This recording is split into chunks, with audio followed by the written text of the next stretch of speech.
마르코가 전한 거룩한 복음입니다.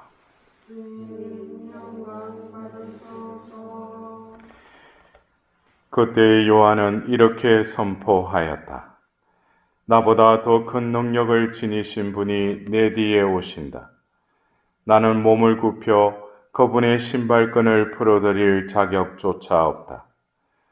나는 너희에게 물로 세례를 주었지만 그분께서는 너희에게 성령으로 세례를 주실 것이다. 그 무렵에 예수님께서 갈릴레아 나자렛에서 오시어 요르단에서 요한에게 세례를 받으셨다. 그리고 물에서 올라오신 예수님께서는 곧 하늘이 갈라지며 성령께서 비둘기처럼 당신께 내려오시는 것을 보셨다. 이어 하늘에서 소리가 들려왔다.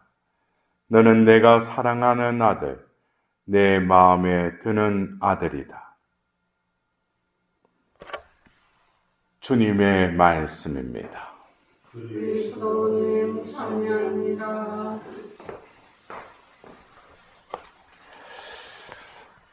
우리가 오늘 기리고 맞이하고 있는 주님 세례 축일. 이 축일은 예수님께서 이제 때가 되어서 그 유대에서 성행했던 바로 그 세례자 요한의 세례 운동이 일어나면서 예수님께서도 나자렛에서 그 요르단강으로 가셔서 세례자 요한에게 세례를 받으신 것을 오늘 기념하고 있습니다. 이 주님 세례 축일, 세례자 요한에 의하면 이 세례는 회개의 세례, 죄를 지었기 때문에 죄를 뉘우치고 회개의 삶을 살아갈 것을 다짐하면서 그 받는 것이 세례입니다. 물로 받는 세례. 예수님께서는 죄가 없으신 하나님의 아드님이셨지만 왜 이 세례를 받으셨는가? 어쩌면 예수님께서 받으신 세례이기도 하지만 예수님의 이 일회성의 이 세례는 어쩌면 다가올 이 교회와 또 교회에 입교하기 위해서 칠성사의 하나인 이 세례성사의 그 의미를 충족시키기 위해서 예수님께서 몸소 세례를 받으신 것입니다. 우리는 이 세례성사라는 것이 여러분들도 어릴 때 태어나자마자 부모님에 의해서 세례받은 분도 있을 거고 또 커서 세례성사를 받으신 분들이 계시겠지만 세례성사에 대한 원론적인 교리는 배웠을 것입니다. 근데 과연 나는 세례 때 하나님께서 예수님이 세례 받으셨을 때 그 드러났던 여러 현상들, 그 의미들, 그것을 나는 이해할 뿐만 아니라 세례에 부어주신 그 하나님의 은총을 나는 살아가고 있는지. 어떤 분들은 그래요. 세례 받았느냐, 그 세례 언제 받았느냐, 그리고 그냥 이제 교적이 천주교에 있다는 그것으로 그냥 세례는 그냥 입교, 입문 성사로만 이렇게 이해하는 분들도 있습니다. 하나의 예식으로. 여러분들은 세례를 어떻게 이해하고 계십니까? 우리가 볼 때는 이 공간복음에 나오는 이 예수님의 그 세례 사건을 보면은 그냥 예수님이 세례자 요한에게 가서 세례를 받은 것으로 보이지만 그 세례를 받으실 때 하늘이 열리면서 또 그 성령이 임하시고 또 하늘에서 소리가 들리지 않습니까? 이것은 흡사 우리가 이 성경의 첫 권의 첫 장에 그 창세기 1장의 그 창조 때 그 상황을 우리가 한번 이렇게 떠올려 보면은 창조 때 물 위에 영이 감돌고 있었다고 그랬죠. 주님의 신이 감돌고 있었다고 그랬어요. 그래서 우리가 이 물이라는 것은 이 원래 구약에서 바다라는 것은 혼란, 또 그리고 뭐 신약에 와서는 또 그것이 그 사탄의 거처로 이렇게 바다를 이렇게 비유하기도 합니다. 근데 그 물, 혼란 속에 그 위에 영이 감돌고 있었다고 그랬어요. 그리고 하나님께서 어떻게 해요? 빛이 생겨라 하고 말씀하시자 빛이 생기죠. 그래서 이것은 이 예수님께서 그냥 세례 받으신 이 사건 안에도 창세기 1장의 그 창조의 그 삼위일체적인 그 요소들이 이 세례 사건에서도 그대로 드러난다는 것이에요. 그 중심에는 성자 예수님이 계시죠. 그 다음에 성령이 임하시죠. 그 다음에 하늘에서 소리가 들리죠. 이것은 어떤 창조 때 그 상황이 바로 이 주님 세례 때도 이루어졌다는 것이죠. 그래서 우리가 볼 때는 그냥 세례를 받으셨다 그러지만은 이것은 예수님의 구원 사업의 공생애의 이제 본격적인 시작이라고 그러죠.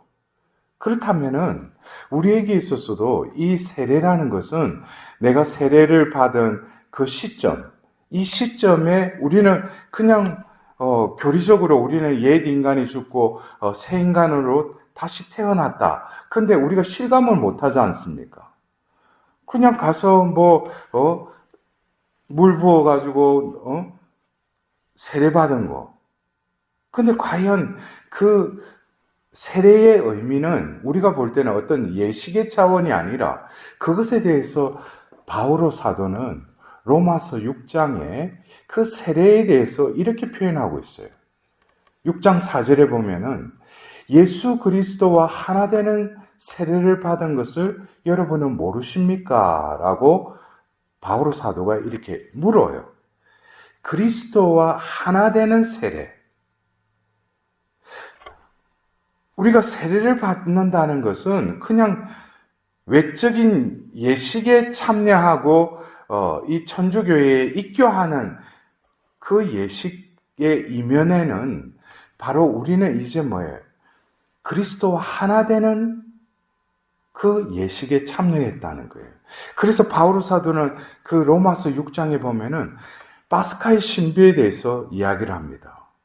이 세례를 통해서 우리는 예수 그리스도와 함께 죽었다는 거예요. 또 묻혔다는 거예요. 그리고 예수 그리스도를 다시 일으키셨듯이 우리를 다시 일으키셨다는 거예요. 그러면서 바오로 사도는 이제 옛 인간은 예수 그리스도와 함께 죽었다는 거예요. 그러면서 죄의 권세는 더 이상 우리를 괴롭히지 못한다는 것이죠. 왜? 우리 옛 인간은 인습적이고 지난날의 그 욕망과 그 습성에 따라서 살아왔던 옛 인간이 바로 세례 성사를 통해서 예수 그리스도와 함께 죽었다는 거예요. 묻혔다는 거예요. 그리고 하나님께서 예수 그리스도를 다시 일으키신 것처럼 우리를 다시 일으키셨는데 그 존재는 뭡니까? 바오로 사도의 표현에 의하면은 옛사람의 또 대조적인 새 인간으로 태어났다는 거예요. 그렇기 때문에 우리가 이러한 세례의 의미라는 거, 겉으로 보면은 우리가 세례받았다고 이 사람이 완전히 바뀌고 외적으로 뭔가 변화가 일어나는 거 아니에요.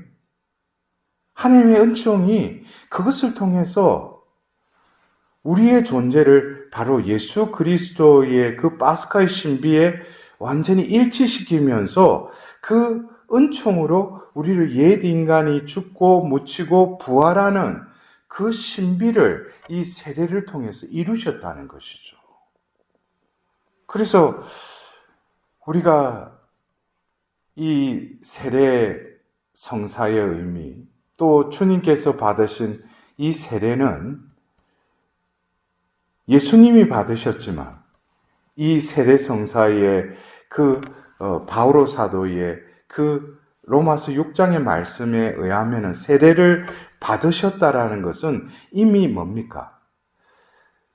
물에 잠겼다가 다시 일어나는 것. 이것이 결국에는 예수님이 바로 그 강, 물, 어떤 혼란 속으로 들어가서, 악 속으로 들어가서 다시 정리하면서 일어나는 그 과정은 이 세례 사건 안에 이미 뭡니까?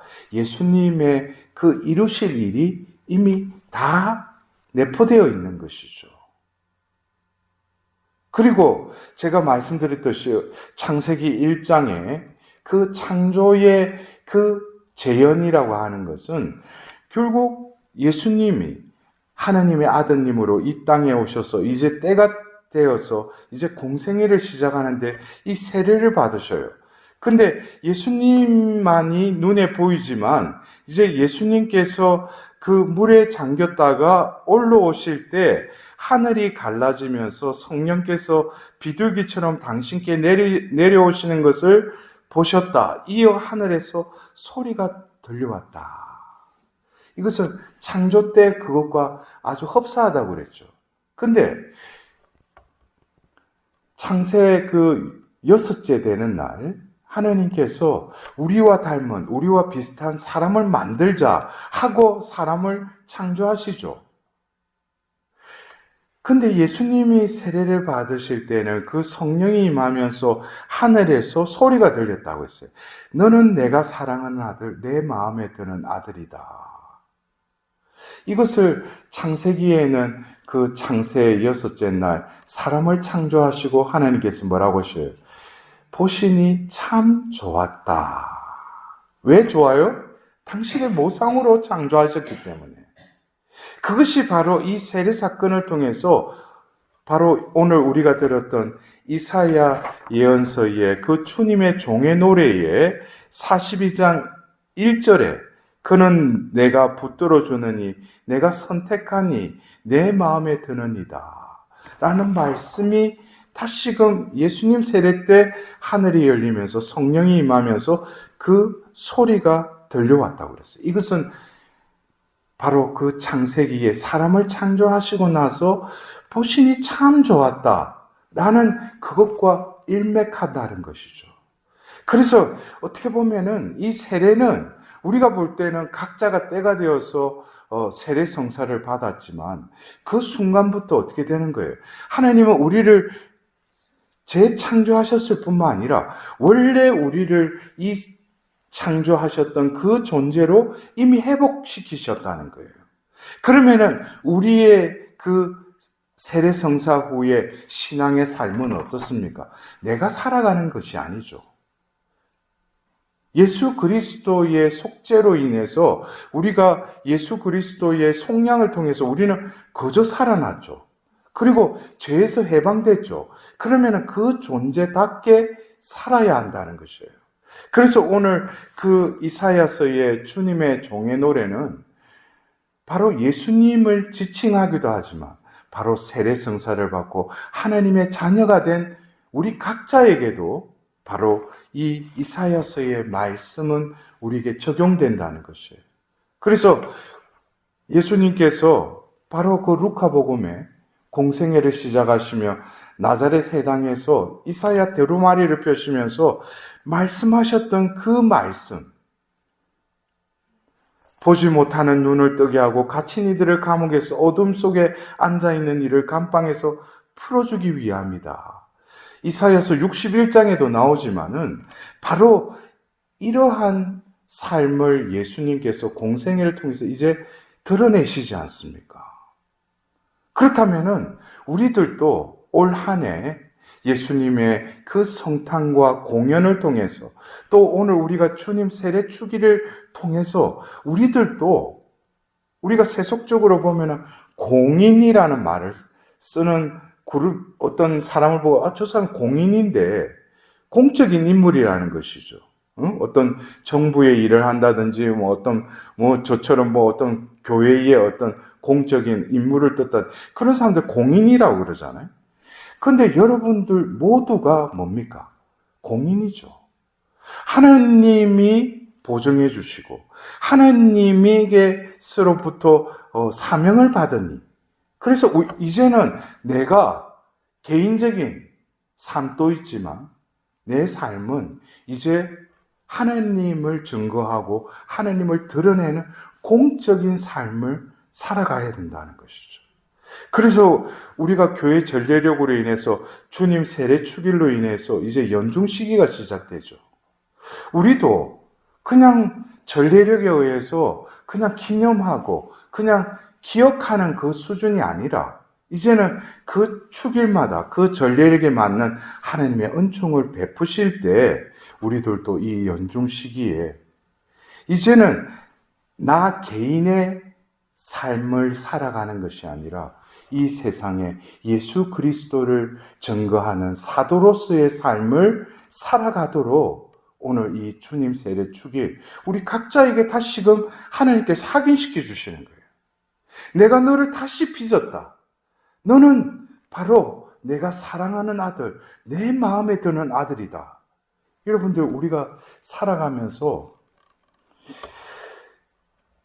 어떤 정신질환이나 또 신경질환, 그게 대표적인 또 증상 중에 하나가 우울증이잖아요.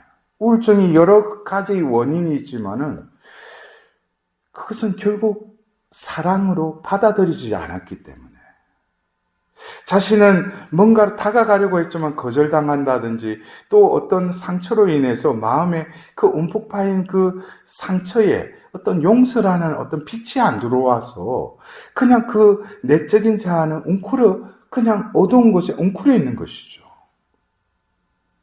우리가 살아가면서 어떤 때는 자신이 활력이 없고 왠지 모르게 자신의 삶이 무미건조하는 여러 가지 원인이 있지만 우리 인간이라는 존재는 사랑을 먹어야지만 살아갈 수 있는 존재예요.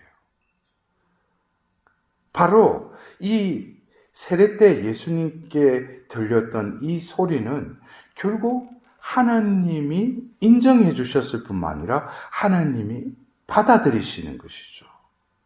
여러분들 그래요. 우리가 세례 때 그냥 세례 성사를 받았다 그러는데 이 받은 것은 하나님이 먼저 우리를 당신의 자녀로 받아들이신 거예요. 우리는 이제 내가 존재하는 것이 아니라 바로 이사야서 탈출기 19장 5절에 너희는 나의 소유가 될 것이다 라고 한 그 소유가 된 거예요. 하나님의 소유물입니다. 우리는 거기서 구속을 느끼고 어떤 하나님의 간섭을 받는 것이 아니라 영원하신 그 하나님의 사랑 안에 온전히 받아들여진 것이죠. 그래서 우리는 어떤 때 이 세상 살이하면서 여러 가지 힘들고 또 어떤 때는 지칠 때 이 세례 때 예수님께 하신 그 말씀을 다시금 떠올려야 할 것입니다. 하나님께서는 이 세상에 누구도 나를 박해하고 나를 받아들이지 않더라도 하나님은 나를 받아들이셨다는 거예요. 당신의 사랑으로 나를 끌어안으셨다는 거예요. 나와 영원히 살자고. 그것으로 우리는 유일한 위안으로 또 희망을 삼아야 하는 것이 바로 이 세례 사건입니다. 오늘도 우리는 이 한 해의 연중 시기를 시작하면서 주님 세례 축일을 우리는 지내고 있습니다.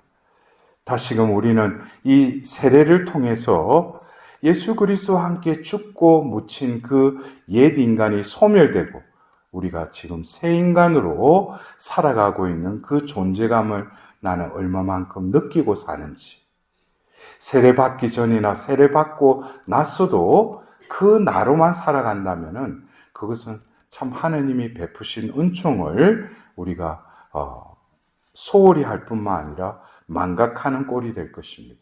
우리는 오늘 이 주님 세례 축일을 통해서 우리의 존재가 하나님께 온전히 받아들여진 사랑의 존재임을 깨닫고 다시금 하나님께 감사드리며 그 존재답게 살아갈 수